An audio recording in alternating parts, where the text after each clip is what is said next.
ICC champion trophy host করছে পাকিস্তান এবং প্রায় ২৯ বছর পর পাকিস্তান কিন্তু তাদের নিজেদের দেশে চ্যাম্পিয়ন ট্রফি হোস্ট করছে, মানে কোনো আইসিসির টুর্নামেন্ট হোস্ট করছে।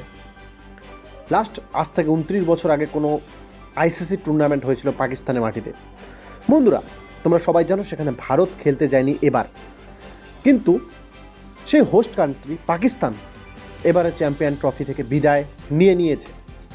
শুধুমাত্র পাকিস্তান না, পাকিস্তানের জাত ভাই বাংলাদেশ, দুই ভাই মিলে, পাকিস্তান এবং বাংলাদেশ দুই ভাই মিলে এবারে চ্যাম্পিয়ন ট্রফি থেকে তারা বিদায় নিয়েছে। তারা ভেবে নিয়েছে আমরা চ্যাম্পিয়ন ট্রফি খেলবো না, আমরা এসব কাপ খেলি না।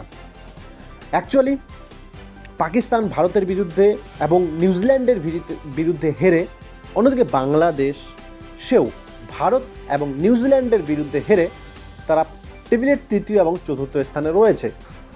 যেখানে নিউজিল্যান্ড অলরেডি 2 ম্যাচ জিতেছে, সেখানে ভারতও অলরেডি 2 ম্যাচ জিতেছে।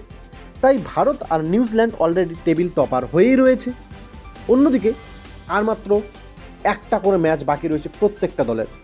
সেখানে ভারত এবং নিউজিল্যান্ডের মধ্যে একটা রয়েছে, যেখানে নিউজিল্যান্ড বা ভারত যে কোনো একজন টিম জিতলেই তারা একজন টিম 2টা জিতছে, একটা টিম 3টা জিতবে। অন্যদিকে বাংলাদেশ এবং পাকিস্তানের মধ্যে একটা ম্যাচ রয়েছে, তারা যদি এখন তাদের মধ্যে যে কেউ একজন জিতলে তারা একটা ম্যাচ জিতবে। অর্থাৎ এখন টেবিল শেষ হবে, এক টিম 3টা ম্যাচ জিতবে, এক টিম 2টা ম্যাচ জিতবে, এক টিম একটা ম্যাচ জিতবে এবং এক টিম কোনো ম্যাচ না জিতেই বাড়ি ফিরে যাবে। সেটা মনে হচ্ছে বাংলাদেশি যে না জিতে বাড়ি ফিরে যাবে। এক কথায় বলতে গেলে বিড়ালের মতো বাঘ হলো বাংলাদেশ। বন্ধুরা, ২৯ বছর পরে নিজেদের দেশের মাটিতে চ্যাম্পিয়ন ট্রফির প্রথম এলিমিনেট দল কিন্তু পাকিস্তান হয়ে গেছে। তো জানাও তোমরা এই ভিডিওর পরিপ্রেক্ষিতে তোমাদের মন্তব্য।